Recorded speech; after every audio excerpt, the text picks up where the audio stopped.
Assalamualaikum warahmatullahi wabarakatuh. Saya Gita Marich. Selamat datang di channel saya.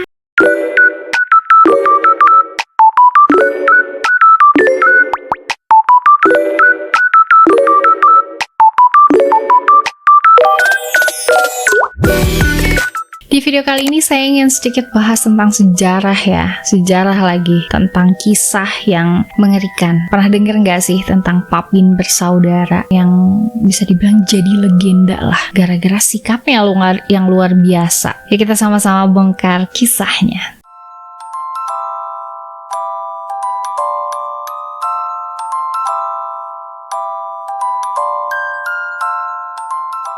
Jadi, siapa sih Papin bersaudara? Dan mereka ini adalah Jacques dan Jane Papin, dua bersaudara asal Perancis. Lahir di tahun 1900-an, mereka berdua ini bekerja sebagai pembantu rumah tangga di sebuah rumah keluarga kaya di Perancis. Tapi cerita mereka ini bukan tentang kekayaan, melainkan sesuatu yang jauh lebih dalam, lebih dark, dan lebih tragis.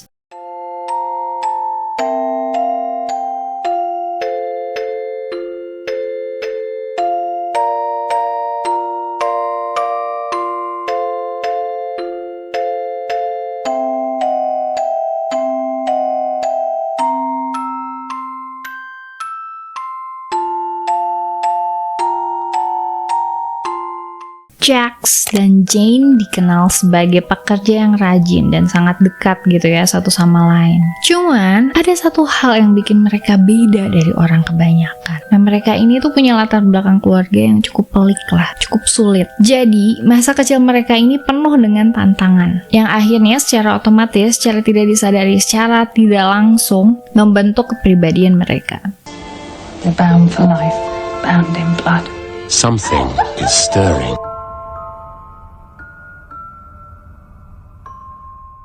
Coba bayangin, mereka ini tuh berdua tumbuh tanpa banyak dukungan dari keluarga. Jadi orang tua mereka ini tuh sering banget berkonflik. Banyak masalah banget. Hey, vous devinerez pas ce que je viens de penser, les filles. Je vais vous placer ensemble. Sampai akhirnya mereka berdua dibesarkan di biara. Mungkin ini juga ya yang bikin mereka punya hubungan yang kuat banget sebagai saudara. Karena mungkin ada rasa kayak senasib sepenanggungan gitu.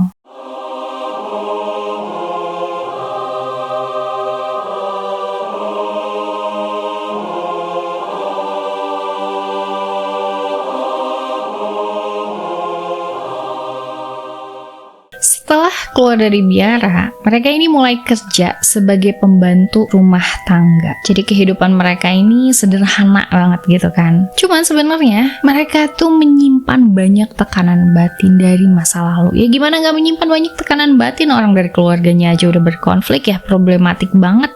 Ditambah lingkungan yang tidak mendukung, mereka bisa tumbuh normal aja, maksudnya bisa tumbuh besar aja itu udah luar biasa ya. C'est de mon temps que ça vas-y! Coursis chez ta mère, allez, mais qu'est-ce que t'attends? Votre sœur n'est pas là? Je sais pas. Que se passe-t-il, Léa? Qu'est-ce qui vous empêche de me parler? Rien, madame.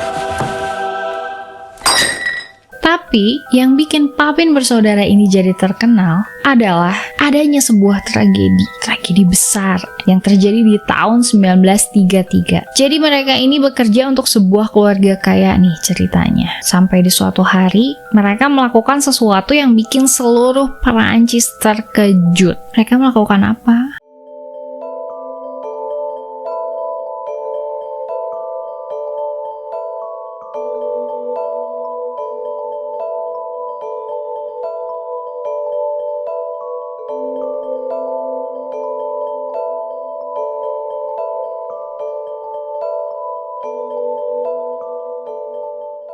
Suatu malam, ada konflik besar nih antara si Papin bersaudara ini dengan majikan mereka. Majikan yang dari keluarga kaya ini. Nah, konflik ini tuh memuncak dan akhirnya mereka membunuh majikan mereka dengan cara yang brutal. You never stick up for me! Don't be angry with me. You're all I have left. Going to church every Sunday thinking you were a child. Oh, madame, stop, please. God forgive me for what I have harbored here. Coba serem nggak? Tapi tunggu dulu nih, ini bukan cuman soal kriminalitas biasa gitu. Jadi banyak orang nih percaya kalau tindakan mereka itu adalah hasil dari tekanan mental yang selama ini mereka pendam. Et dans la vie, tu sais. Et tu regretteras. Que s'est-il passé? Je vous ordonne de répondre. Tapi menurut saya tetap nggak dibenarkan ya untuk membunuh secara brutal. Membunuhnya aja tidak dibenarkan, apalagi secara brutal.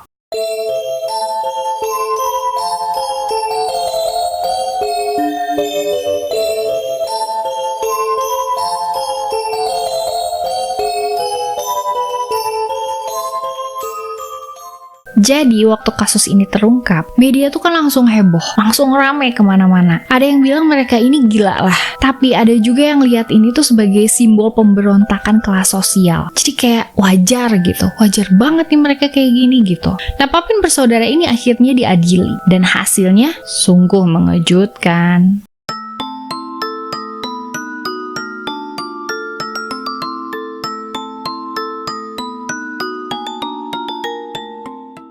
Jane, sang adik, dijatuhi hukuman kerja paksa seumur hidup. Sedangkan Jacques, kakaknya, akhirnya meninggal beberapa tahun kemudian di rumah sakit jiwa.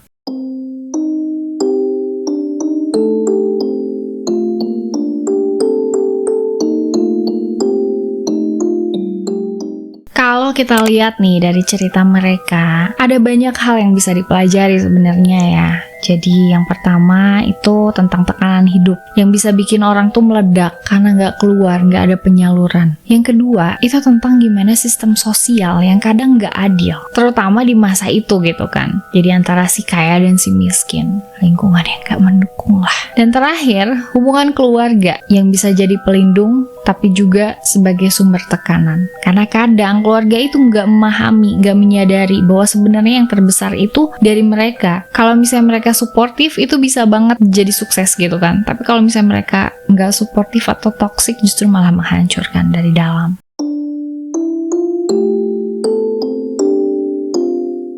Banyak orang sekarang lihat kasus ini tuh sebagai bahan refleksi gitu. Jadi jangan pernah anggap remeh kesehatan mental. Ini tuh penting banget gitu. Bagaimana pentingnya berbicara soal masalah yang kita hadapi. Jangan melulu dipendam. Karena kalau misalnya meledak, ya bisa jadi bakal ada Jacques dan Jane yang lain di luar sana. Dan mungkin salah satu tindakan-tindakan kriminal di luar sana gitu, nggak satu dua hal, mungkin salah satu pengaruhnya dari mental juga. Jadi gimana nih coba menurut kalian tentang kisah inilah, tentang kisah Papin bersaudara ini? Menurut kalian mereka itu korban sistem bukan sih? Si kaya dan si miskin ini? Atau memang mereka memang pure salah? Coba saya pengen tahu isi otak kalian dan tolong tulis di kolom komentar ya. Karena menurut saya mau sebesar apapun masalah kita tetap tidak dibenarkan untuk membunuh ya. Maksudnya sampai menjahatinya, sampai membunuh itu memang tidak dibenarkan. Tapi balik lagi selalu ada reason, selalu ada faktor pendukung juga di sekeliling kita. Oke, makasih banyak teman-teman untuk yang udah nonton video saya kali ini. Kalau misalnya kalian suka sama tema-tema yang kayak gini, yang berbau misteri dari masa lalu, boleh di like, comment, share, subscribe. Kalau misalnya ada informasi yang belum sempat saya sampaikan, boleh kalian tulis di kolom komentar.